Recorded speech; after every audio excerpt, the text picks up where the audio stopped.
Yuna. Mungkin barusan disampaikan, saya mau tanya, apakah kita jangan berfokus ke wilayah-wilayah, mungkin kita ada sebagian itu yang terdampak dari banjir bandang. Itu lokasi-lokasinya kan di geografisnya di pegunungan. Mungkin menjadi barometer kita Pak, dimasukkan ke data tersebut. Dan yang keduanya, mungkin karena dalam satu kawasan itu ada perhitungan banjirnya Pak. Dalam satu kawasan itu kan mungkin satu kawasan itu ada perhitungannya, Q1, Q2-nya itu ada perhitungannya Pak ya. Jadi hidrologi itu harus mencakup. Dalam satu kawasan itu kita bisa menghitung. Oh ini debitnya nanti dalam satu kawasan pembangunan ini keluarannya berapa. Jadi kami mungkin meminta dasar seperti itu Pak. Terus yang ketiganya, untuk lokasi-lokasi yang rawan banjir bandang, mungkin di atas kemiringan baik pegunungan dan sebagainya, itu mungkin ada kajiannya Pak. Ada kajiannya, ya kami meminta ke hidrologi itu untuk meng-cross-check wilayah-wilayah yang berdekatan dengan kawasan pegunungan dan perhutanan dan sebagainya Pak. Mungkin itu saja Pak, terima kasih. Assalamualaikum warahmatullahi wabarakatuh. Mungkin saya lebih ingin mendapatkan pandangan dari narasumber yang terkait SIH3 ini kan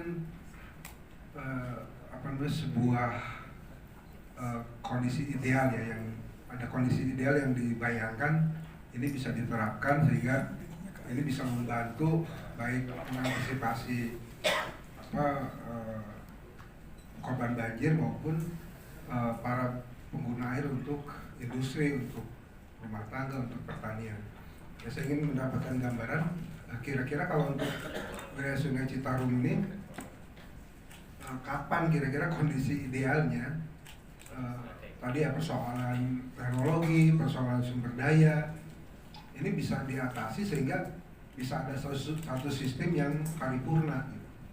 Nah, kira-kira narasumber punya gambaran nggak? Atau kondisi ideal ini nggak akan pernah tercapai sesungguhnya karena berbagai persoalan. Oke, kita punya uang untuk membeli alat, kita punya sumber daya untuk menjalankan sistem itu, tapi kita nggak bisa membangun sinergitas antar antar instansi misalnya, yang masing-masing tadi punya cara dan lain sebagainya. Nah, kalau misalnya kondisi ideal ini memang tidak mungkin bisa diwujudkan ya, sampai kapanpun, saya pikir ini harus disampaikan juga gitu. Agar apa? Agar kita tidak mengejar satu sistem yang modern tapi kemudian mengabaikan sistem-sistem yang sudah biasa dilakukan. Yang tadi disampaikan Pak Budi, misalnya Pak Edi punya sistem sendiri yang menurut dia ini bisa membantu bagaimana mengantisipasi kondisi banjir di daerahnya. Atau tadi kata Pak Daud ya, banyak sistem-sistem tradisional yang sudah dilakukan. Nah, menurut saya ini penting juga, perlu kita sampaikan ke masyarakat bahwa apakah memang sistem ideal ini mungkin kita terapkan ya, dengan kultur, dengan kondisi keuangan kita, ketersediaan sumber daya manusia kita, atau justru kita harus percaya diri untuk tetap mengembangkan atau memperkuat sistem-sistem tradisional yang ini tidak tergantung kepada teknologi dan sumber daya manusia yang punya spesifikasi kapasitas tertentu. Itu saja mungkin. Assalamualaikum warahmatullahi wabarakatuh. Juga berkaitan tadi dalam paparan tentang SIH3 ini memang menarik kalau ini memang dilakukan ideal. Namun dalam konsep pengelolaan SIH3 ada beberapa hal yang nantinya ini menjadi bagian dari penting dalam pengelolaannya. Yang pertama berkaitan dengan informasi Pak. Nah, informasi ini bagaimana lintas sektoral, koordinasi antara kabupaten dan kabupaten ataupun kota itu dengan provinsi. Karena ini data sinkronisasi ini sering sekali tidak sinkron. Bahkan yang sering mengeluarkan itu malah BMKG pusat itu. Agar nanti ini menjadi sebuah komunikasi yang nyambung. Itu. Yang kedua, informasi ini juga berkaitan dengan BUMN yang terlibat. Di situ ada keterlibatan bagian dari sarana pendukung dalam daya dukung dan daya tampung terhadap masalah-masalah hidrologi maupun hidrometeorologi tadi dan juga hidrogeologi. Ini juga di situ mohon maaf ada BPT, ada Perhutani, ada BPDAS yang nantinya juga ini bisa sinkron. Yang ketiga berkaitan dengan kebijakan, Pak. Apa kebijakan kabupaten yang bisa dilakukan dalam pengelolaan SH3 ini? Apakah kewenangannya itu setara dengan provinsi, balai, atau harus mengikuti arahan dari provinsi? Ini nanti mohon ini. Yang selanjutnya berkaitan dengan perubahan iklim. Nah, dari wilayah-wilayah yang ada di wilayah Sungai Citarum baik kabupaten maupun kota, apakah Dinas PSDA provinsi itu mempunyai data berkaitan dengan masalah hidrologi, hidrometeorologi dan hidrogeologi per wilayah secara parsial agar nanti pemetaannya itu bisa diinformasikan kepada TKPSDA, karena perwakilan dari lintas kabupaten maupun NGO yang ada di wilayah kabupaten masing-masing itu ada. Karena saat ini juga Balai Besar Sungai Citarum mengembangkan dengan juru-juru sungainya, dan ini juga efektif untuk menjadi informan yang sangat produktif. Mohon nanti pandangannya dan gambaran seperti apa yang harus dilakukan. Terima kasih, Pak. KD-nya padahal udah selesai tanya jawabnya, tapi nggak apa-apa. Gini Pak, dari tadi hasil pemaparan yang disampaikan kan tadi ada disampaikan di slide itu ada 5 atau 6 kendala yang dihadapi. 6 ya. Salah satunya adalah aturan turunan undang-undang itu belum ada ya, belum ada turunannya. Kemudian program tidak berjalan.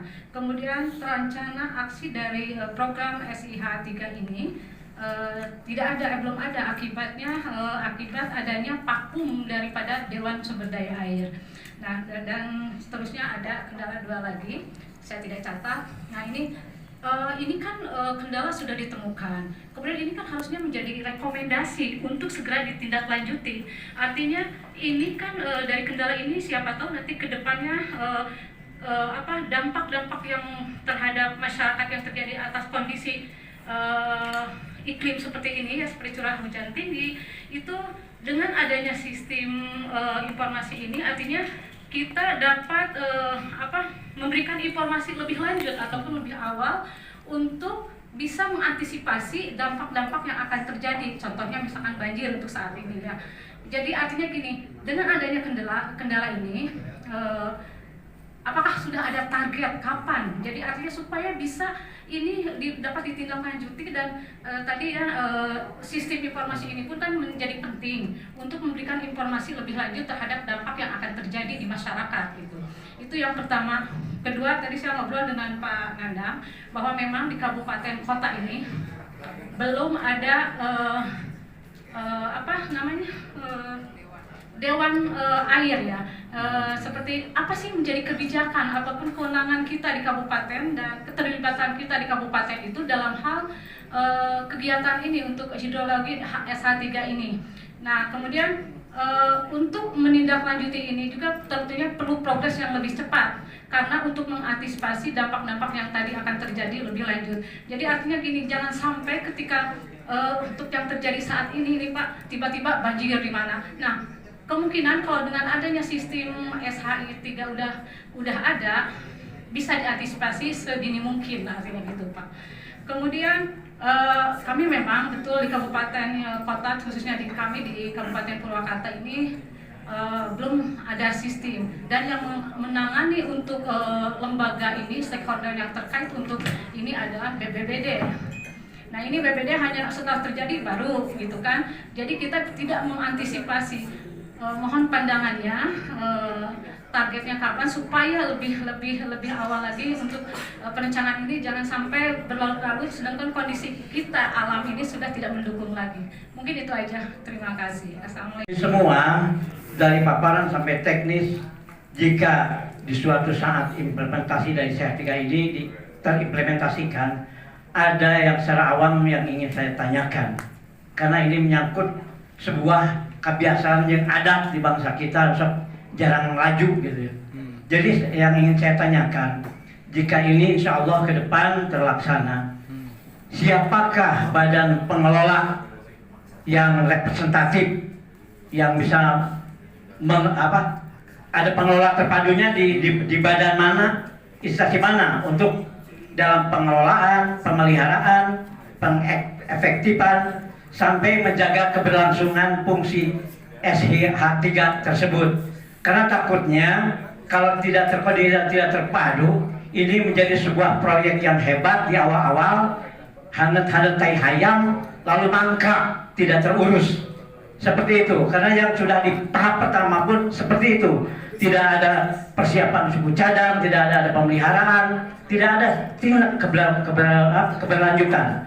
Nah, tolong ini pun diingatkan, karena pasti ini proyek mahal. Assalamualaikum warahmatullahi wabarakatuh. Dokumen tersebut justru belum mencakup hal yang sangat penting. Apa itu? Hak air, Pak. Apakah di situ tercantum juga bahwa misalnya ada air, ada pajak air, ada air yang diambil, ada pajaknya, itu otomatis nggak ada informasi bahwa haknya air itu masuk ke konservasi misalnya, atau tidak, atau sekedar ini dapat uang dari hak air misalnya, dari pajak air masuk ke APBD misalnya seperti itu, dan entah jadi apa begitu, entah jadi belanja fisik, non fisik, bla bla, tidak langsung untuk air, walaupun mungkin presentasinya dikondisikan begitu, disesuaikan.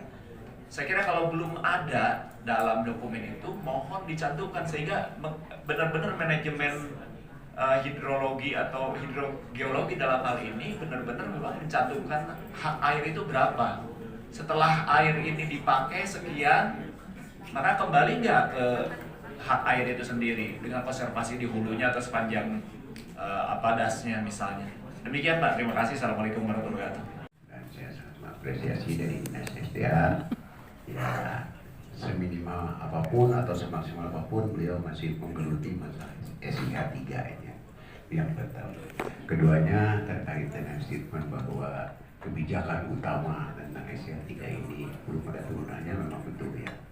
Tetapi didasarkan pada undang-undang yang terbaru, Undang-Undang 17 Tahun 2019 terkait SIH3 ini sudah tercantum secara eksplisit ya, di pasal 54 dan 55. Yang barangkali dengan dasar undang-undang itu, kalau memang memerlukan turunannya, mungkin sekarang RPP-nya kalau lihat di running text statusnya tinggal tanda tangan katanya gitu ya.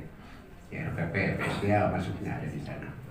Tapi pasalnya saya nggak tahu persis kenal rubah-rubah kan gitu ya. Tetapi ada di RPP gitu. Dan sekarang statusnya PP tersebut sedang ditandatangan oleh Presiden, karena memang harus ada pedomannya barangkali itu yang kedua. Nah, mungkin dengan dua ajuan tadi ya barangkali kita bisa menindaklanjuti SIH3 ini secara legal, kalau bukan legal artinya ada pedomannya yang jelas.